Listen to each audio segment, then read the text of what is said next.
Okay, I thought I would do a follow-up video to a video that I put up a little while ago about boarding, self-boarding, full boarding, semi-self-boarding.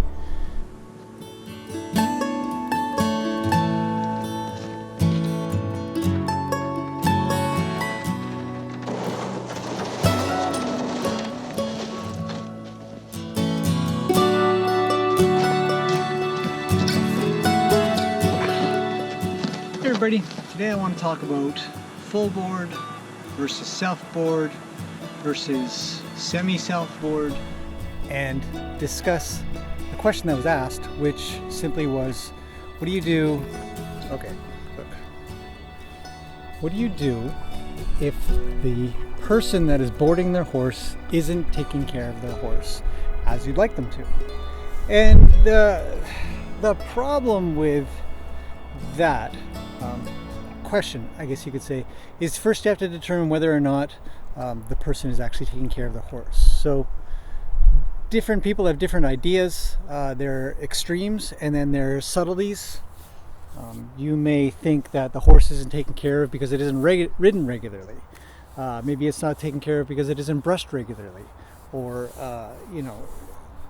it doesn't get its feet picked often, or it's a little overdue for a trim or something like that. But it's all very subjective. The only objective things that really need to be concentrated on are if a horse is skinny, losing weight, doesn't have food or water, or is sick and is not being cared for. Any of these things can definitely bring in the SPCA. In our country it's called the SPCA, and you would call them up and say, hey, this person's not taking care of their horse. But the question is whether or not you approach the person who's boarding the horse at your facility. Now, as a barn manager or a property owner, you would probably try to talk to the person first. So then it comes down to, okay, should you talk to the person about not brushing? Should you talk to the person about feet not getting trimmed in time, or maybe a shoe fell off and it hasn't been? Yeah, of course, yeah, you could, especially if you've got a relationship, you could try to say hello and, oh, I notice your horse is kind of dirty. But some people, and you would read their body language, just like you would read the body language of a horse. Some people would say, leave me alone. Let me deal with my own horse. Let me do my own thing with my horse. It's my horse. I get to do what I want. But that doesn't really count when it comes down to whether or not there is clean and fresh and non-frozen water. I've seen that where nobody's refreshing the water, nobody's cleaning the tubs, nobody's cleaning out the ice, and it might be a little while before that horse gets water. Now, somebody always tends to do it, but in cases that it doesn't get done and the horses don't get water, or maybe they never get really fed properly or anything, it's always just good etiquette to say something to the owner first. Say, I notice, unless it's full board, and then it's, the barn manager's fault. It's up to them, the manager of the facility, or the manager of the barn, or the area, or just the owner of the property if it's a small place. It's completely up to them to make sure that these things are taken care of. But self-board, then it comes down to, well, do you just be proactive and take care of those things for the owner of the horse, for the horse? And that's maybe a whole other subject, I think, because you're getting into how to deal with people. But I think the only case where you really need to sort of step in and it's really going to be a big deal to say something is if the horse is not getting enough food, or if the horse is sick. I remember one time a horse had an abscess in its tooth, in its jaw, and he was just infected. The horse wasn't eating, wasn't healthy, very lethargic, and not doing well. And so somebody called the SPCA, and they came in and took a look and said, yeah, your horse is sick, you need to call a vet. So a vet was called, and it was all taken care of. Now, it doesn't say that somebody does that on purpose. They might just not know. They might be, I don't know if ignorance is the word, but maybe just not paying attention to everything that's going on with their horse. You are a pest.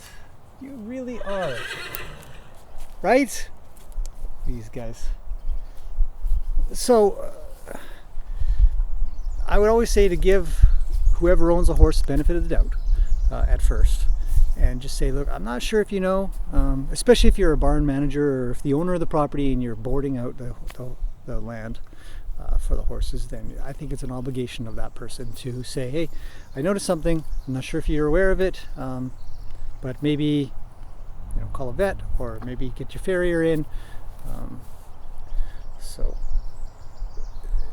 that would be the approach that I would take, and obviously there's some places that don't do that. They don't do anything. They just let people do what they want because it is their horse, and they have every right to do whatever they want with their own horse. And if it wasn't on their property, then they wouldn't even know about it anyway, so they're going to do whatever they want. But that's no different than being a paycheck employee, where you go to work and you don't really care what happens to the business as long as you get your paycheck.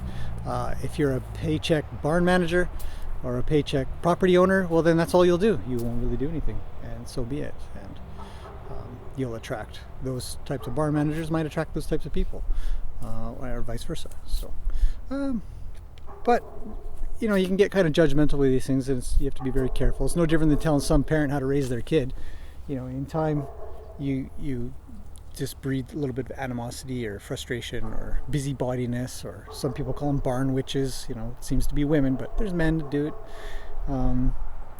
Everybody has an opinion, and whether it's right or not is totally subjective at times, unless it's the objective ones where the horse is emaciated, where you can see their bones and their hips are coming out and they're not really moving, or they're very sick. So outside of cases that are really